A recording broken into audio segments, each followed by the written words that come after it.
সালাম আলাইকুম বন্ধুরা, কি অবস্থা সবার? কেমন আছেন সবাই?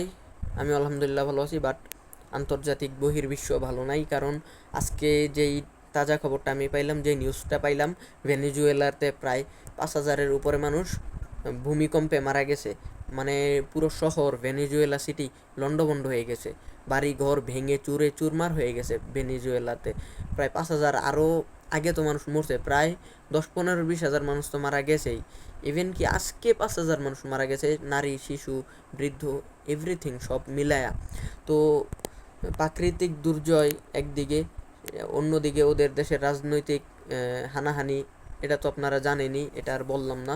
আপনারা সবাই ভেনেজুয়েলার জন্য দোয়া করবেন। এখন আমি বলতে চাই, যারা বাংলাদেশে ফাউন্ডেশনের নামে কোটি কোটি টাকা তোলে বাংলাদেশের বন্যার জন্য, কিন্তু ভেনেজুয়েলার দিকে কে কে তাকাবে? ভেনেজুয়েলার কে কে সহযোগিতা করবে? তুরস্কের যে টাইমে ভূমিকম্প হয়েছিল, সেই টাইমে কিন্তু বাংলাদেশ থেকে, তারপর বিভিন্ন দেশ থেকে আর্মি গেছে, তার সহায়তা পাঠানো হয়েছে, তুরস্কের মানুষদেরকে উদ্ধার করা হয়েছে, ওদেরকে খাদ্য ত্রাণ দিছে। এটা কিন্তু ভেনেজুয়েলার ক্ষেত্রে হচ্ছে না। এটা কেন হচ্ছে না আমি জানতে চাই বাংলাদেশের সরকার কাছে এবং বিভিন্ন দেশের আইন প্রশাসনের কাছে, রাষ্ট্রীয় মানবাধিকার সংস্থার কাছে।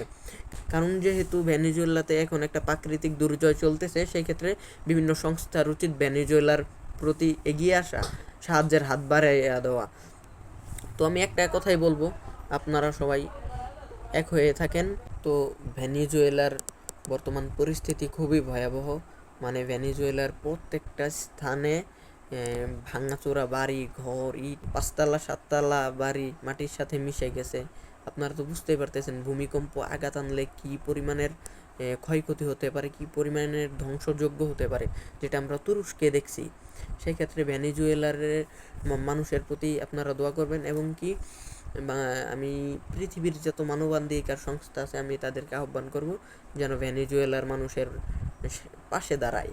তো এই হচ্ছে আমার কথা। সবাই ভালো থাকবেন, সুস্থ থাকবেন। আল্লাহ হাফেজ। আসসালামু আলাইকুম।